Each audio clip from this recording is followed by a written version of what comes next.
Hello students, welcome back to my YouTube channel. So continue कर रहे हैं miscellaneous exercise from question number 17। So आपके पास x value दे रखी है, y वैल्यू दे रखी है, आपको फाइंड करना है सेकंड ऑर्डर डेरिवेटिव, राइट। लेकिन सेकंड ऑर्डर डेरिवेटिव निकालने से पहले आपको निकालना क्या पड़ेगा, dy/dx, राइट। सो इसमें आपको dy/dx तो निकालना ही है। सो अल्टीमेटली जो आपकी x एंड y वैल्यू है उनमें जो फंक्शंस की इक्वेशंस की फॉर्म में जो वैल्यू आपको गिवन है वो t पैरामीटर की फॉर्म में गिवन है, right. So exactly question number 17 जो है आपका बेस्ड है एक्सरसाइज 5.6 के ऊपर, राइट। सो हम पैरामीट्रिक टर्म्स को किस तरह से डिफ्रेंशिएट करते हैं with respect to t। So यहाँ पे t है तो हम इसको with respect to t differentiate करेंगे एंड फिर हम लेकर आएंगे dy/dx। dy/dx आने के बाद हम इस वैल्यू को डिफ्रेंशिएट करेंगे दोबारा से ताकि हमें अपना फाइनल आंसर मिल पाए, राइट। सो यहाँ पर x की वैल्यू को फर्स्ट ऑफ ऑल मैं सॉल्व कर रही हूँ। So differentiating with respect to t आपके पास यहाँ पे वैल्यू आएगी dx/dt। a कांस्टेंट है, एज इट इज रहने दो। अब ब्रैकेट के अंदर मैं सॉल्व कर रही हूँ वैल्यूज। cos t का डिफ्रेंसिएशन क्या होगा, minus sine t and t के रिस्पेक्ट में ही आप डिफ्रेंशिएट कर रहे हो तो अगर यहाँ पे अगर आप चेन रूल अप्लाई करते भी हो तो आपको dt/dt मिलेगा। दैट मीन्स आपके पास वन वैल्यू ही आएगी, राइट। सो आप लिखें चाहे ना लिखें एक ही बात है। प्लस अब यहाँ पे ध्यान से देखो, यहाँ पे एक t है और यहाँ पे साइन t है। यहाँ पे क्लियरली आपके पास टू फंक्शंस का प्रोडक्ट हो रहा है, राइट। सो फर्स्ट फंक्शन इसको मान लो, सेकेंड फंक्शन इसको मान लो, तो यहाँ पे क्या लग रहा है, product rule. So t as it is, differentiation of sine t is cos t। So यहाँ पर वैल्यू क्या आएगी आपके पास, साइन t, क्योंकि इस फंक्शन का यहाँ पर डिफ्रेंसिएशन हो चुका है। Sine t as it is, differentiation of first function is 1। सो यहाँ पे इसको डिफ्रेंसिएशन करने के बाद that means product rule apply करने के बाद आपके पास ये वैल्यू आएगी। सो अब मैं ओवरऑल अंदर ब्रैकेट जो है ओपन करके लिख रही हूँ, तो आपके पास वैल्यू किस तरह से आएगी, लाइक दिस। सो एक आपके पास पॉजिटिव में साइन है, एक नेगेटिव में साइन है। सो वैल्यूज क्या है, ये कैंसिल आउट हो गई, राइट। सो dx/dt का जो आंसर आ रहा है दैट मीन्स a जो कि बाहर था और यहाँ से t cos t, ये सब कुछ प्रोडक्ट में ही है, राइट।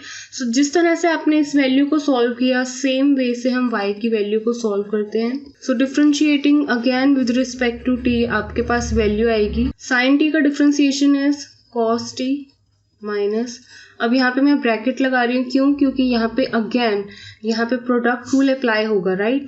सो जो भी वैल्यू आएगी वो मैं इस ब्रैकेट के अंदर लिखूंगी। So that means first function as it is, differentiation of cos t is minus sine t। Now this function as it is, differentiation of t is 1। सो यहाँ पे ब्रैकेट ओपन करते ही आपके पास ये वैल्यू क्या हो जाएगी, यहाँ पे माइनस था तो माइनस माइनस पॉजिटिव। सो यहाँ पे माइनस प्लस क्या हो जाएगा, माइनस cos t। सो यहाँ पे पॉजिटिव में cos t है, नेगेटिव में cos t है, कैंसिल आउट होगी टर्म्स, राइट। सो यहाँ से dy/dt की वैल्यू क्या आपके पास आई है, a t sin t। So यहाँ पे आपके पास वैल्यूज कुछ इस तरह से आ रही हैं। सो dy/dx की वैल्यू आपको तभी मिलेगी जब ये टर्म आपके न्यूमरेटर में होगी divide by this term, right. So that means dy/dt divide by dx/dt, right. Because dt से dt कैंसिल हो जाएगा और यहाँ पे वैल्यू क्या मिलेगी आपको, dy/dx की। सो यहाँ पे जो dy/dt की वैल्यू है उसे मैं न्यूमरेटर में लिख रही हूँ एंड dx वाली वैल्यू को नीचे। क्लियरली dt से dt कैंसिल और यहाँ पे at कैंसिल, ठीक है। सो dy/dx का जो आंसर आया है that means sin t/cos t, और जिसको मैं क्या लिख सकती हूँ, tan t। सो फाइनली आप ध्यान से देखो आपके पास जो वैल्यू आई है यहाँ पे dy/dx की, वो क्या आई है, tan t। अब आपको dy/dx की वैल्यू तो मिल चुकी है, लेकिन उन्होंने आपको फाइंड करने को बोला था सेकेंड ऑर्डर डेरिवेटिव। मतलब जो भी वैल्यू आपकी dy/dx की आई है उसको आपको दोबारा से डिफ्रेंशिएट करना है विद रिस्पेक्ट टू x, ठीक है। सो यहाँ पर आपके पास टर्म क्या है, अंदर t की फॉर्म में है। कोई बात नहीं, मतलब डिफरेंट पैरामीटर है, राइट। तो ये वैल्यूज जो है इसका डिफरेंशिएशन तो होगा ही। लाइक अगर cos y होती और इसका डिफरेंशिएशन करना होता विद रिस्पेक्ट टू x, सबसे पहले इसका डिफरेंशिएशन लिखते हम, that means minus sine y, then chain rule की हेल्प के साथ y का भी डिफरेंशिएशन होता, that means d/dx of that y। इस तरह से वैल्यूज को आप ट्रीट करते हो, राइट। सो सेम वे जैसे यहाँ पे tan t है, इसका डिफरेंशिएशन तो होगा ही, that means secant square angle में जो भी वैल्यू आपकी आ जाएगी, दैट मीन्स जो भी पैरामीटर है, that means t, and with the help of chain rule t का भी आपका डिफरेंशिएशन होगा, तो वैल्यू वहां पे आपको मिलेगी dt/dx। So d/dx that mean differentiation कर रही हूँ मैं इस टर्म का, तो ये वैल्यू मुझे नेक्स्ट स्टेप में कैसे दिखेगी, d²y/dx², that mean second order derivative. tan का डिफरेंशिएशन होता है secant square and value as it is आ चुकी है, right. And with the help of chain rule इस t का भी डिफरेंशिएशन हो रहा है विद रिस्पेक्ट टू x, तो ये वैल्यू आपको इस तरह से दिख रही है, that means secant square t, और ये वैल्यू क्या है एग्जैक्टली, dt/dx। सो यहाँ पे ध्यान से देखो, आपके पास वैल्यू dx/dt की क्या आ रही थी, दिस, और यहीं से आपके पास इसको रिवर्स करने के बाद dt/dx आ जाएगी value, that means 1/at cos t। तो ये जो वैल्यू है वो आप यहाँ पे पुट कर देंगे, that means secant square t into 1/at cos t। अब यहाँ पे cos की वैल्यू को मैं ऊपर भेज देती हूँ, तो वैल्यू क्या होगी, सीकेंट t, राइट, और सीकेंट स्क्वायर ऑलरेडी है तो क्यूब हो जाएगा उसका। So this is your final answer. I hope आपको क्लियर हो चुका है, right. Now let's see next question. If fx equals to this, आपको शो क्या करना है, that f" of x, f" means second order derivative exist करता है for all real x, and आपको उसकी वैल्यू भी निकालनी है, ठीक है। सो यहाँ पे आपके पास फंक्शन में वैल्यू क्या है, इस तरह से है।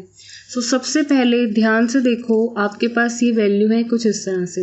अगर यही फंक्शन आपके पास इस तरह से दिया होता है ओनली mod x, तो आप इसको इस तरह से लिख सकते हो एग्जैक्टली, x की वैल्यू, पॉजिटिव x की value where x can be greater than equals to 0 and minus x where x less than 0। So इस फंक्शन को इस तरह से मैंने लिखना बताया हुआ है आपको ऑलरेडी, राइट। एंड आप सॉल्व एग्जाम्पल्स में भी इस क्वेश्चन को प्रूव कर चुके हैं that this is a continuous function, right. So यहाँ पर आपके पास वैल्यू भी कुछ इसी तरह से है, लेकिन बस यहाँ पर क्या है, पावर में आ चुकी है। तो जब यहाँ पे पावर में आएगी तो यहाँ पे भी पावर में आएगी, राइट। सो आपके पास ये वैल्यू क्या है, कुछ इस तरह से आपको दिखेगी। क्यों, क्योंकि अब आपका फंक्शन जो है मॉड x के ऊपर सिर्फ पावर क्या है, क्यूब है।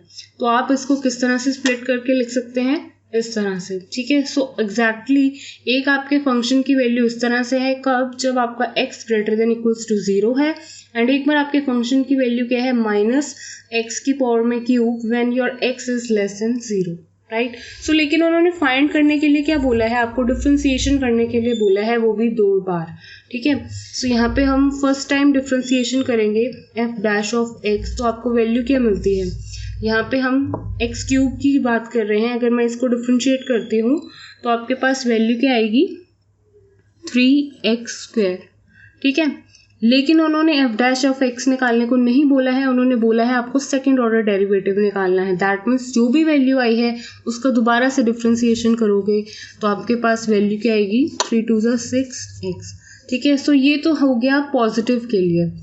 सेम वे आप नेगेटिव के लिए निकालो। सो यहाँ पे आप लिख सकते हो when your x is greater than equal to 0, यहाँ पे लिख सकते हो when your x is less than 0। So f' of x अगर उसका निकालोगे minus x to the power cube, तो यहाँ पे माइनस तो आएगा ही, और यहाँ पे पावर क्या होगी, नीचे आ जाएगी x², ठीक है। सो double dash means second order derivative आपको इसका भी निकालना है, राइट। So minus 6x। सो यहाँ पे आपने देख लिया है कि आपके पास वैल्यूज कैसे आ रही हैं, आपको यही फाइंड आउट करने को बोला था। इसको अगर हम इसी फॉर्म में रखना चाहें तो वैल्यूज आपको किस तरह से दिखेंगी, लेकिन यहाँ पर आपके पास वैल्यू क्या आएगी, सिंपल fx की जगह आप क्या लिखेंगे, डबल' ऑफ x। तो यहाँ पर मैं क्या लिख रही हूँ, 6x when x is greater than equals to 0, minus 6x when x less than 0. So this is your final answer for question number 18. इसमें कुछ नहीं करना था, सिंपली आपको सेकेंड ऑर्डर डेरिवेटिव निकालना था इस फंक्शन का. यूजिंग मैथमेटिकल इंडक्शन आपको प्रूव करनी है that this is for all positive integers n. Simple आपके पास ये वैल्यू है, जैसे हम मैथमेटिकल इंडक्शन अप्लाई करते हैं क्लास 11th में भी आपने किया हुआ है राइट, चैप्टर 4 में. तो वही यहाँ पे आपका जो बेसिक कंसेप्ट है उसी को अप्लाई करते हुए इसको सॉल्व करना है, नथिंग एल्स. तो लेफ्ट हैंड साइड आपके पास वैल्यू है कुछ इस तरह से, राइट हैंड साइड में वैल्यू है आपके पास कुछ इस तरह से फॉर ऑल. सो यहाँ पे सबसे पहला स्टेप होता है पुट n इक्वल्स टू 1. सो यहाँ पर देखते हैं वैल्यूज में पुट करके आपके पास वैल्यू क्या आती है. n की जगह आपने 1 डाला, यहाँ पर x इसकी पावर में 1 माइनस 1. तो यहाँ पे डिफ्रेंसिएशन आप x का करेंगे तो आपके पास वैल्यू क्या मिलेगी आपको 1. ठीक है, लेकिन यहाँ पर ध्यान से देखो x की पावर क्या है 0, मतलब x की पावर 0 का मतलब दैट मीन्स 1.